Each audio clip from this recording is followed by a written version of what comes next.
The fluorescent lights buzzed overhead as footsteps echoed through the sterile hospital corridors. It was 2 a.m., and Dr. Marcus Bennett was making his way through the quiet halls of Boston General Hospital, doing his final rounds before his shift ended. His white coat swished softly as he walked, checking patient charts and looking forward to heading home after a long 16-hour day. The peace was shattered by the shrill ring of his emergency pager. Marcus pulled it out, his dark eyes scanning the message. His steady hands suddenly trembled as he read the details.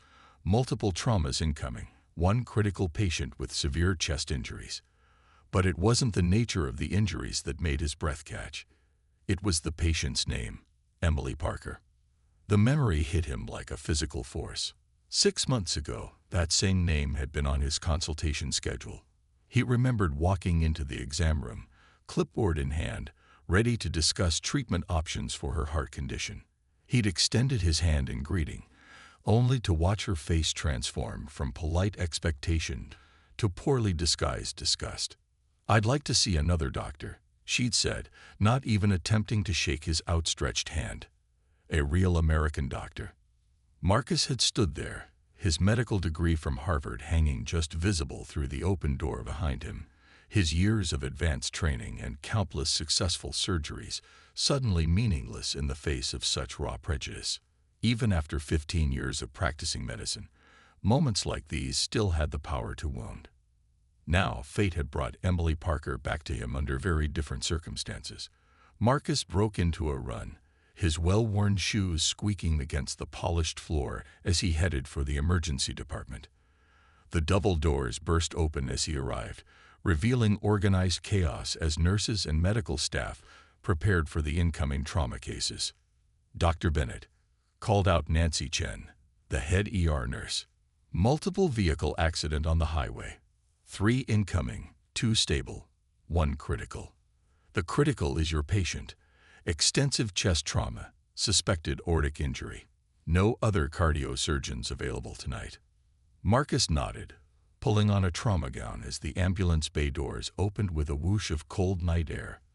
The paramedics rushed in with the first stretcher, rattling off vital signs and injury details. On the gurney lay Emily Parker, unconscious and barely breathing. Blood soaked through her clothes, and the cardiac monitor showed dangerous irregularities in her heartbeat. For a fraction of a second, Marcus remembered her words, her rejection, the way she'd made him feel less than human. Then his training took over, and he saw only a patient in desperate need of help. "Get her to Trauma 1," he ordered, falling into step beside the stretcher. "I need a chest CT stat. Type and cross for 6 units, and get an OR ready." The next few minutes were a blur of focused activity. Marcus's hands moved with practiced efficiency as he examined Emily's injuries. Her chest showed severe bruising, and ultrasound revealed blood gathering around her heart, a cardiac tamponade that needed immediate attention. Without surgery, she would die within hours. As he worked, a young woman burst into the trauma room, her face streaked with tears. "Mom! Oh God! Mom!" she cried out, trying to push past the nurses to reach the bed. "Are you family?" Marcus asked, not looking up from his examination. "I'm her daughter, Grace Parker," she sobbed. "Please, you have to help her. She was driving home from my house when it happened. A truck crossed the median, and—" Marcus finally looked up, meeting Grace's desperate gaze. Recognition flickered across her face as she saw him, and he knew she remembered. She had been there that day in his office, had watched her mother's rejection of him, had looked away in embarrassment, but said nothing. "Dr. Bennett," she whispered, her voice catching. "We. Your mother needs emergency surgery," Marcus cut in, his voice professional and calm. "She has severe trauma to her chest and heart. I'm the only cardiac surgeon available tonight. Do I have your consent to operate?" Grace's eyes widened, tears spilling down her cheeks as the weight of the situation hit her. Here was the doctor they had rejected, now holding her mother's life in his hands. "Yes," she managed to say. "Please, save her. Please." Marcus nodded, already turning to the OR nurse to give pre-op orders. The irony of the situation wasn't lost on him, but it didn't matter. In this moment, he wasn't a black doctor facing a prejudiced patient. He was simply a surgeon with the skills to save a life. As the trauma team prepared to move Emily to surgery, Marcus caught a glimpse of his reflection in the glass door. He saw what he always saw, not the color of his skin, but the determination in his eyes, the steady hands that had performed countless successful surgeries, the dedication that had driven him from a struggling inner-city student to one of Boston's top cardiovascular surgeons. His father's words echoed in his mind, words that had guided him through medical school, through residency, through every moment when someone doubted him because of his race. Excellence is the best response to ignorance. The monitors beeped steadily as Emily was transferred to a surgical gurney. Her blood pressure was dropping, time running out. Marcus straightened his shoulders and headed for the OR, where his team was waiting. Tonight, excellence would mean more than proving a point. It would mean the difference between life and death. Behind him, Grace Parker watched him go, her hands clasped together as if in prayer. And in that sterile hospital corridor, beneath the humming fluorescent lights, the barriers of prejudice began to crack, washed away by the simple truth that in moments of crisis, what matters is not the color of the healer's skin, but the skill of their hands and the strength of their commitment to preserve life. The doors of the trauma room swung shut, and Marcus Bennett walked toward the operating room, carrying with him the weight of not just one life, but of all the moments that had led to this one. Every struggle, every triumph, every prejudice overcome. Tonight, he would do what he had always done. He would be the best doctor he could be, and let his work speak for itself. The memory played in Marcus's mind as he scrubbed for surgery, the steady stream of hot water flowing over his hands. It had been a routine Tuesday morning 6 months ago, the kind of spring day that made Boston feel alive with possibility. Cherry blossoms dotted the hospital grounds, and sunlight streamed through his office windows. Marcus had been reviewing patient files when his nurse, Linda, knocked on the door. "Dr. Bennett, your 9 o'clock is here. Mrs. Emily Parker for a cardiac consultation." He remembered straightening his tie, putting on his white coat, and picking up the file. The preliminary tests showed concerning irregularities in Mrs. Parker's heart rhythm, nothing immediately life-threatening, but definitely requiring attention. Walking into the exam room, Marcus had worn his usual warm, professional smile. Emily Parker sat on the examination table, her daughter Grace in a chair beside her. They both looked up as he entered. Emily, a well-dressed woman in her 50s with perfectly styled gray hair, and Grace, who appeared to be in her mid-20s. "Good morning, Mrs. Parker. I'm Dr. Marcus Bennett," he said, extending his hand. He watched as Emily's polite expression froze, her eyes widening slightly as she took in his appearance. Her hand remained in her lap. "There must be some mistake," Emily said, her voice tight. "I was referred to Dr. Bennett by Dr. Thompson." "Yes, that's correct. I'm Dr. Bennett, head of cardiology here at Boston General." Marcus kept his voice level, though he already knew where this was heading. He'd seen that look too many times before. Emily stood up, gathering her designer purse. "I meant the real Dr. Bennett, the American one." Grace's face flushed red with embarrassment. "Mom," she whispered, but Emily cut her off with a sharp gesture. "I specifically requested a different doctor when I made this appointment. I want someone who understands my background, my needs. Someone more traditional." Marcus thought about his father in that moment. William Bennett had worked as a janitor at this very hospital for 30 years, mopping these same floors at night while studying for his GED during the day. He'd taught Marcus that dignity wasn't given, it was earned and maintained through excellence.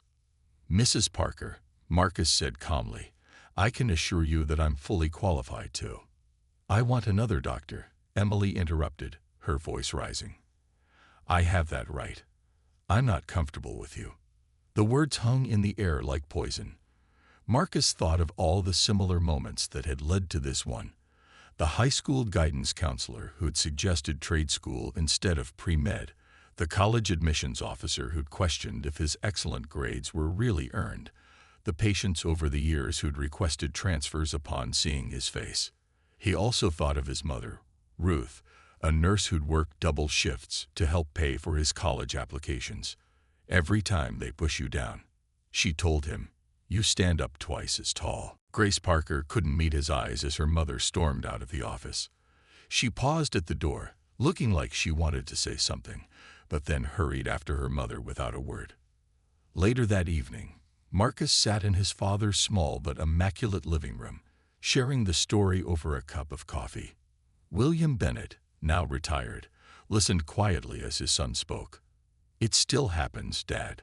After all these years, all the work, the degrees, the publications, some people still only see one thing. William leaned forward in his worn armchair, his eyes wise with years of hard-won knowledge. Son, let me tell you something about excellence. It's not just about proving them wrong. It's about proving yourself right. Every life you save, every patient you help, that's not just medicine. That's changing the world, one heart at a time. Marcus looked at the walls around them, covered with framed achievements, his Harvard Medical School diploma, awards for surgical innovation, newspaper clippings about his groundbreaking procedures. None of them had come easily. He remembered the long nights studying in the inner-city library because their neighborhood wasn't safe after dark. The scholarships he'd fought for, the jobs he'd worked while maintaining perfect grades.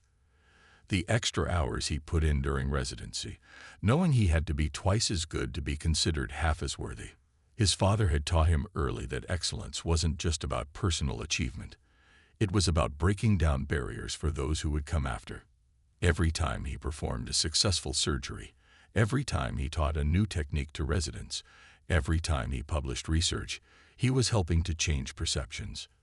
Remember what I always told you, his father said, sipping his coffee.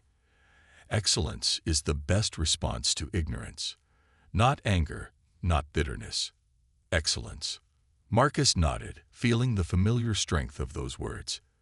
They had carried him through medical school, through his residency, through every moment of doubt and discrimination. They had helped him build one of the most successful cardiac surgery practices in Boston. That evening, after leaving his father's house, Marcus had gone back to the hospital to check on his patients.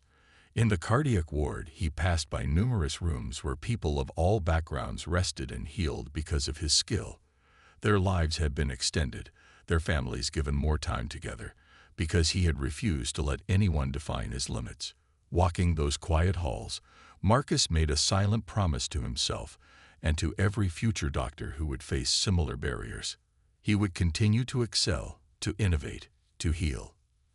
And maybe someday another young doctor would look at his example and know that excellence truly was the most powerful response to ignorance. He couldn't have known then that in 6 months, fate would test that promise in the most dramatic way possible. As he finished scrubbing for Emily Parker's emergency surgery, Marcus reflected on how life had a way of coming full circle. Tonight, excellence wouldn't just be a response to ignorance. It would be the difference between life and death. The operating room hummed with tense energy as Marcus studied the latest scan results. Emily Parker's aorta was dilating rapidly, a deadly enlargement of the main blood vessel that carried blood from her heart. The car crash had likely triggered a catastrophic tear in an existing aneurysm, and without immediate intervention, she would die. Grace Parker paced in the small consultation room where Marcus had taken her to explain the situation.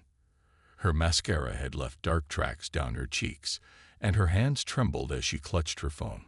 The screen showed a series of unanswered calls to other hospitals in the region. "Nobody else can take her," Grace said, her voice breaking.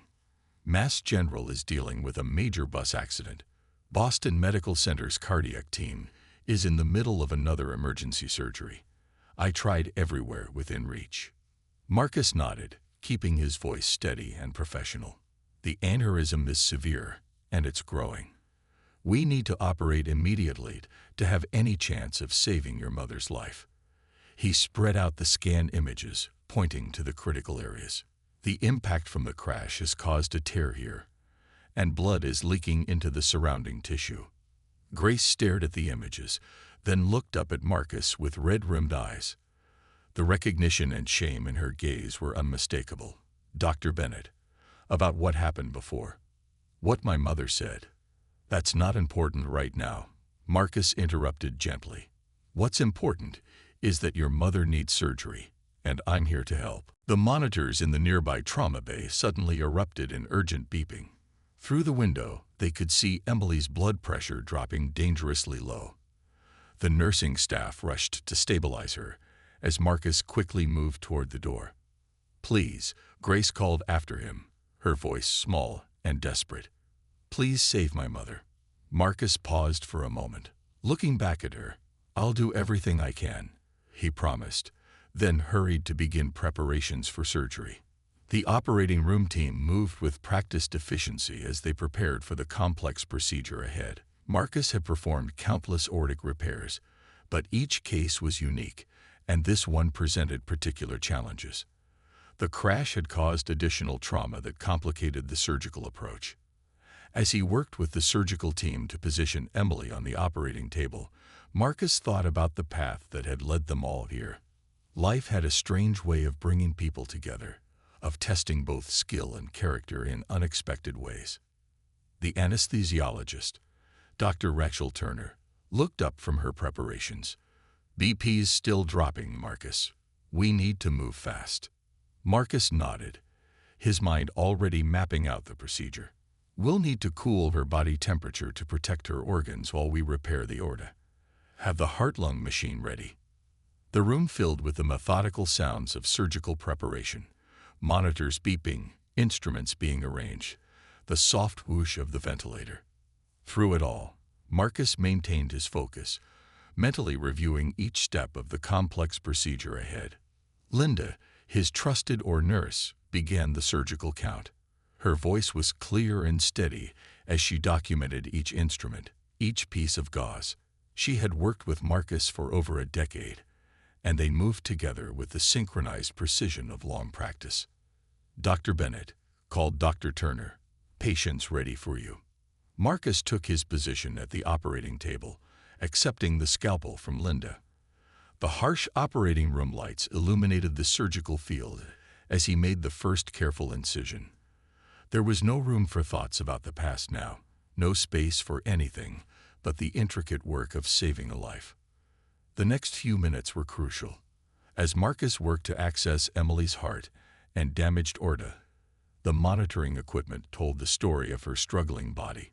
Each beep represented a heartbeat fighting to continue, each number on the screen a measure of how close they were to losing her. "Blood pressure's still falling," Dr. Turner announced. "We need to get her on bypass soon." Marcus worked steadily, his movements precise and deliberate despite the urgency of the situation. Years of training and experience guided his hands as he carefully navigated through layers of tissue to reach the damaged vessel. When he finally exposed the aorta, the extent of the injury became clear. The tear was worse than the scans had shown, with multiple points of damage that would require complex repair. But Marcus had seen worse, had saved patients from similarly dire situations. "Starting cardiac bypass," announced the perfusionist, as Emily's blood began flowing through the heart-lung machine. This would allow them to stop her heart and repair the damaged vessel while maintaining circulation to her vital organs. Outside in the waiting room, Grace Parker sat alone, probably wondering if her mother would survive, if the doctor they had once rejected would be able to save her life. The irony of the situation wasn't lost on anyone in the operating room, but it didn't matter. In this moment, Marcus was focused solely on the task at hand. As he began the delicate work of repairing the torn aorta, Marcus remembered all the patients who had sat in his office over the years, all the lives he had touched. Some had been like Emily, initially hesitant to trust him because of his race. Others had looked past their prejudices, seeing only his skill and dedication. But in the operating room, none of that mattered. Here there was only the work, the challenge, the opportunity to make a difference. Each careful stitch Marcus placed was a testament to his training, his experience, and his unwavering commitment to excellence. The monitors continued their steady rhythm as he worked, telling the story of Emily Parker's life hanging in the balance. And in that sterile room, under the bright surgical lights, Marcus Bennett did what he had always done. He focused on saving a life, one precise movement at a time. The damaged aorta lay before him, waiting to be repaired, and Marcus knew that the next few hours would test everything he had learned in his journey from that struggling inner-city student to the surgeon he had become. But he was ready for the challenge, just as he had been ready for every challenge that had come before. Let me continue with the hospital story about Dr. Marcus Bennett.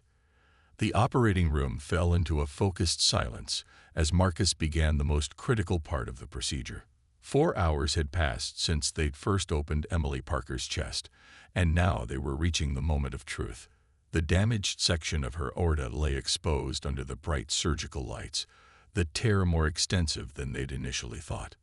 "Clamp is holding steady," Linda announced, her eyes fixed on the monitors. "Pressure stable." Marcus's hands moved with practiced precision as he began the delicate repair. Years of experience guided each stitch, each careful movement designed to restore the integrity of the damaged vessel. Sweat formed under his surgical cap, but he remained completely focused on the task. "Blood pressure dropping," Dr. Turner called out from behind the anesthesia station. "She's not tolerating the bypass as well as we hoped." Marcus nodded without looking up. "Let's pick up the pace. More suction here, Linda." His fingers moved faster but remained steady, years of training allowing him to work both quickly and precisely. Every second counted now. The team worked in perfect synchronization, anticipating each other's needs without words. They'd performed countless surgeries together, but this one felt different. Perhaps it was the irony of the situation, or maybe it was the sheer complexity of the repair required. Suddenly, the monitors erupted in urgent beeping. "Major hemorrhage," Linda called out. "Pressure dropping rapidly." Marcus's hands remained steady even as his mind raced through options. This was the moment where experience meant everything, where all those extra hours of study, all those additional surgeries he'd insisted on observing during his residency, came into play.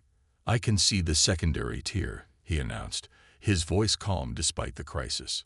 "Preparing to place the reinforcement graft." He pioneered this particular technique 2 years ago, publishing the results in a leading cardiac surgery journal. It was precisely for moments like this that he'd developed it. The next 30 minutes were intense, with Marcus working to control the bleeding while simultaneously repairing both tiers. The room was silent except for the beeping of monitors and the occasional quiet request for instruments. Every person present knew they were watching something extraordinary, a display of surgical skill that went beyond routine expertise. "BP starting to stabilize," Dr. Turner announced finally. "She's responding to the repair."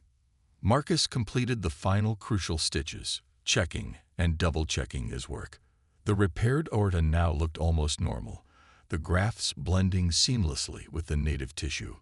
It was some of his best work, done under the most challenging circumstances. As they began the process of closing, Dr. Turner looked across the table at Marcus. "That was incredible," she said quietly. "I've never seen anyone handle a double tear like that." Marcus simply nodded, his mind already on the post-operative care Emily would need. The surgery was successful, but the next 24 hours would be critical. He thought about Grace waiting anxiously in the family room, and about the conversation they would need to have. After closing, Marcus stepped away from the table, peeling off his surgical gloves and mask. His back ached from standing in the same position for so long, but there was satisfaction in knowing they'd done everything possible. The rest was up to Emily's body to heal. Linda began the final instrument count as the other team members prepared Emily for transfer to the cardiac ICU. "That new technique you used," she said, "it's going to save a lot of lives." Marcus smiled slightly as he washed his hands. "That's always been the goal," he replied, "to help as many people as we can." The irony wasn't lost on him that the technique he'd developed, the one that had just saved Emily Parker's life, might never have existed if he'd listened to those who'd tried to discourage him from pursuing medicine. Every obstacle he'd faced had only pushed him to work harder, to learn more, to innovate. As he dried his hands, Marcus looked at his reflection in the small mirror above the sink. He saw what he always saw, not a black doctor who had faced prejudice, but simply a surgeon who had just done his job to the best of his ability. Excellence, as his father had taught him, spoke louder than any words.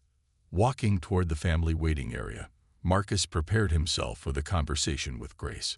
He would tell her about the surgery's success, explain the challenges they'd faced and overcome, and outline the recovery process ahead. He would do it all with the same professionalism he'd always maintained, because that's what excellence demanded. The morning sun was just beginning to peek through the hospital windows as Marcus approached the waiting area. Another day was dawning, bringing with it the possibility of change, not just in Emily's physical health, but perhaps in something deeper and more fundamental. Grace looked up as he entered, her face etched with worry and hope. Before he could speak, she stood, her hands clasped together. The moment hung between them, heavy with the weight of past prejudice and present redemption. Marcus smiled gently, ready to deliver the news that would begin the next chapter of this unexpected story. In that moment, he was simply a doctor telling a daughter that her mother would live.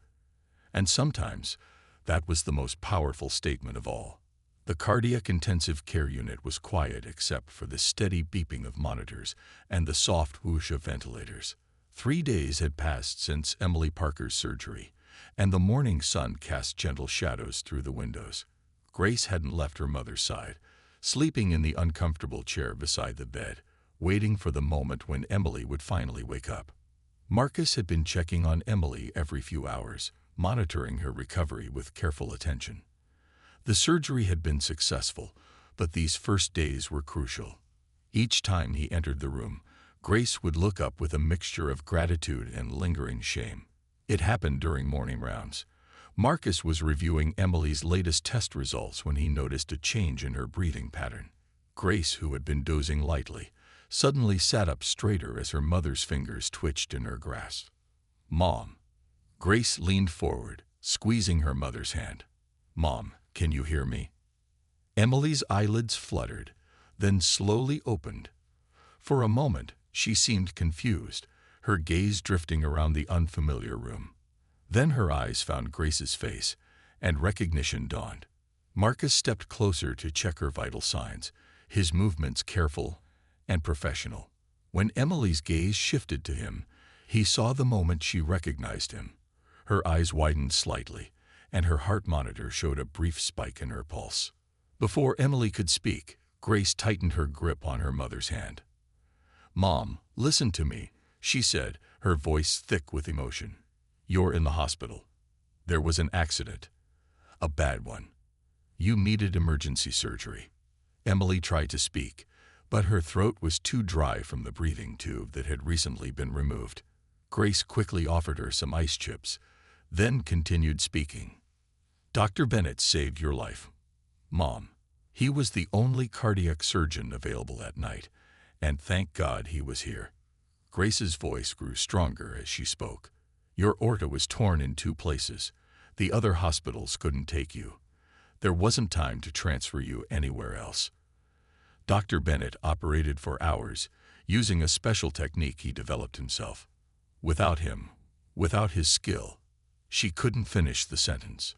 Marcus watched quietly as Emily processed this information. Her eyes moved between him and her daughter, and he could see the struggle playing out on her face, the memory of their last encounter competing with the reality of what had happened. "The surgery was successful," Marcus said gently, stepping forward to check her incision. "Your body responded well to the repair, and your vital signs have been stable. You'll need time to recover, but the prognosis is good." Emily's eyes filled with tears as she looked at him. She tried to speak again, managing a whisper this time. "I'm sorry," she said, the words barely audible. "I was wrong. So wrong." Marcus adjusted her IV line with steady hands. "What's important now is your recovery," he said kindly. "Try not to talk too much yet. Your body needs rest to heal." Grace wiped tears from her cheeks as she watched the interaction. "He's been checking on you constantly, Mom. The nurses say they've never seen a doctor so attentive to a patient's care. He's been here day and night, monitoring everything personally." Emily closed her eyes, more tears sliding down her face. When she opened them again, she looked directly at Marcus. The prejudice that had clouded her gaze 6 months ago was gone, replaced by something else. Understanding, regret, gratitude. "The technique we use to repair your aorta," Marcus explained, his voice professional but warm, "is something we developed here at Boston General. It allows us to handle complex tears that might otherwise be fatal. Your case will actually help us refine the procedure further, potentially helping more patients in the future." "You did that?" Emily whispered. "You created it?" Marcus nodded. "Medicine is always evolving. We have to keep learning, keep innovating. Every patient teaches us something new." The monitors continued their steady rhythm as the three of them sat in silence for a moment. Outside the ICU windows, the morning light grew stronger, illuminating the room with a warm glow. It felt, somehow, like more than just a new day dawning. "Thank you," Emily said finally, her voice stronger now. "For saving my life. For being here despite how I treated you."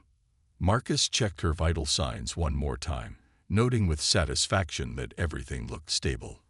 "Rest now," he said. "We'll talk more when you're stronger. Grace, make sure she doesn't try to talk too much." As he turned to leave, Emily spoke again. "Dr. Bennett." He paused at the door. "Will you be my doctor? For my follow-up care?" Marcus looked back at her, seeing the genuine request in her eyes. "Of course," he said simply. "We'll get you through this together." Walking out of the ICU, Marcus felt the weight of the moment. In his career, he had faced countless instances of prejudice, but few had ended with such a clear transformation. Emily Parker's journey from rejection to acceptance was more than just a personal change. It represented the power of excellence to break down barriers and change hearts. His father's words echoed in his mind once again. "Excellence is the best response to ignorance." Looking back through the ICU window at mother and daughter, Marcus knew that sometimes excellence could do more than just respond to ignorance. It could heal it. The grand ballroom of the Boston Marriott sparkled with elegant decorations as hundreds of guests gathered for Boston General Hospital's annual fundraising gala. 1 year had passed since that fateful night in the emergency room, and the changes that had rippled out from it were beyond what anyone could have imagined. Emily Parker stood at the podium, her voice clear and strong as she addressed the crowd. The surgical scar on her chest was hidden beneath an elegant evening gown, but she spoke of it openly, using it as a symbol of her transformation. "A year ago, I was a different person," she began, her eyes scanning the attentive faces before her. "I was someone who let prejudice blind me to excellence. Someone who judged a brilliant doctor not by his skills or his character, but by the color of his skin." In the front row, Marcus sat beside his father, William, both men dressed in formal suits. William's eyes shone with pride as Emily continued her speech. "When I was brought to the emergency room that night, unconscious and dying, Dr. Marcus Bennett didn't see the woman who had rejected him months before. He saw a patient who needed help, and he used every bit of his incredible skill to save my life." Emily went on to describe the foundation she had created, the Bennett Excellence Initiative. It would provide full scholarships to minority students pursuing medical careers, along with mentorship programs and support services. "This foundation isn't just about writing checks," Emily explained. "It's about changing the face of medicine, one student at a time. It's about making sure that no brilliant young mind is held back by prejudice or lack of resources." The first class of Bennett scholars sat together at a nearby table. 5 young students from diverse backgrounds, each with dreams of becoming doctors. They had been carefully selected not just for their academic excellence, but for their commitment to serving underserved communities. Marcus thought about his own journey as he listened to Emily speak. He remembered the long nights studying in the library, the extra jobs he'd worked to pay for his textbooks, the constant pressure to prove himself. Now, these students would have an easier path, though they would still face their own challenges. After Emily finished her speech, she introduced Marcus to the podium. As he stood to address the crowd, he caught sight of Grace in the audience, beaming with pride. She had become a regular volunteer at the hospital, helping to coordinate the Foundation's mentorship program. "My father taught me that excellence is the best response to ignorance," Marcus began, smiling at William. "But what I've learned is that excellence isn't just about proving yourself. It's about opening doors for others. It's about turning moments of prejudice into opportunities for change." He spoke about the surgical technique he developed, which had now been used to save dozens of lives across the country. He talked about the research program the Foundation was funding, aimed at addressing healthcare disparities in underserved communities. "What happened in that operating room a year ago wasn't just about saving one life," Marcus continued. "It was about showing that when we put aside our prejudices and focus on what truly matters, skill, dedication, compassion, we all benefit." The evening continued with dinner and dancing, but the real action was happening at the small tables where Bennett scholars were deep in conversation with established doctors, forming connections that would shape their futures. William Bennett made his way to Emily's table during the dessert course. The former hospital janitor who had worked so hard to support his son's dreams now sat with the woman who had helped turn those dreams into opportunities for others. "Your son," Emily said to William, "he didn't just save my life. He showed me a better way to live it." William nodded, thinking of all the nights he'd spent mopping hospital floors, telling young Marcus stories about the doctors he observed, encouraging his son's dreams even when they seemed impossible. Later that evening, as the gala wound down, Marcus stood by the window looking out over the Boston skyline. He thought about the changes one year had brought, not just in Emily's heart, but in the ripple effects that had touched so many lives. The Bennett Excellence Initiative had already secured funding for the next decade of scholars. Hospitals across the country had reached out about establishing similar programs. What had started as one woman's transformation had grown into a movement for change. Emily joined him at the window, both of them reflecting on the journey that had brought them here. "You know," she said quietly, "sometimes I think about what would have happened if I hadn't had that accident, if I hadn't been forced to confront my own prejudice." Marcus turned to her with a gentle smile. "Sometimes the hardest lessons are the ones we need most." As they looked out at the city lights, both knew that this was more than just a story of personal redemption. It was a testament to the power of excellence to break down barriers, to the ability of compassion to transform hearts, and to the way that one moment of crisis could lead to lasting change. The Bennett Excellence Initiative would go on to support hundreds of medical students over the years, each one carrying forward the lesson that excellence, combined with compassion, could open doors and change lives. And in hospital corridors across the country, a new generation of doctors would practice medicine with the knowledge that skill and dedication knew no color, that healing knew no prejudice, and that excellence, in the end, spoke louder than any words. He spoke about the surgical technique he developed, which had now been used to save dozens of lives across the country. He talked about the research program the Foundation was funding, aimed at addressing healthcare disparities in underserved communities. "What happened in that operating room a year ago wasn't just about saving one life," Marcus continued. "It was about showing that when we put aside our prejudices and focus on what truly matters, skill, dedication, compassion, we all benefit." The evening continued with dinner and dancing, but the real action was happening at the small tables where Bennett scholars were deep in conversation with established doctors, forming connections that would shape their futures. William Bennett made his way to Emily's table during the dessert course. The former hospital janitor who had worked so hard to support his son's dreams now sat with the woman who had helped turn those dreams into opportunities for others. "Your son," Emily said to William, "he didn't just save my life. He showed me a better way to live it. William nodded, thinking of all the nights he'd spent mopping hospital floors, telling young Marcus stories about the doctors he observed, encouraging his son's dreams even when they seemed impossible. Later that evening, as the gala wound down, Marcus stood by the window looking out over the Boston skyline. He thought about the changes 1 year had brought, not just in Emily's heart, but in the ripple effects that had touched so many lives. The Bennett Excellence Initiative had already secured funding for the next decade of scholars. Hospitals across the country had reached out about establishing similar programs. What had started as one woman's transformation had grown into a movement for change. Emily joined him at the window, both of them reflecting on the journey that had brought them here. "You know," she said quietly, "sometimes I think about what would have happened if I hadn't had that accident, if I hadn't been forced to confront my own prejudice." Marcus turned to her with a gentle smile. "Sometimes the hardest lessons are the ones we need most." As they looked out at the city lights, both knew that this was more than just a story of personal redemption.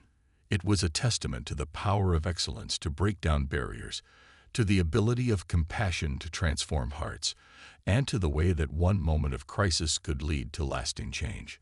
The Bennett Excellence Initiative would go on to support hundreds of medical students over the years, each one carrying forward the lesson that excellence, combined with compassion, could open doors and change lives.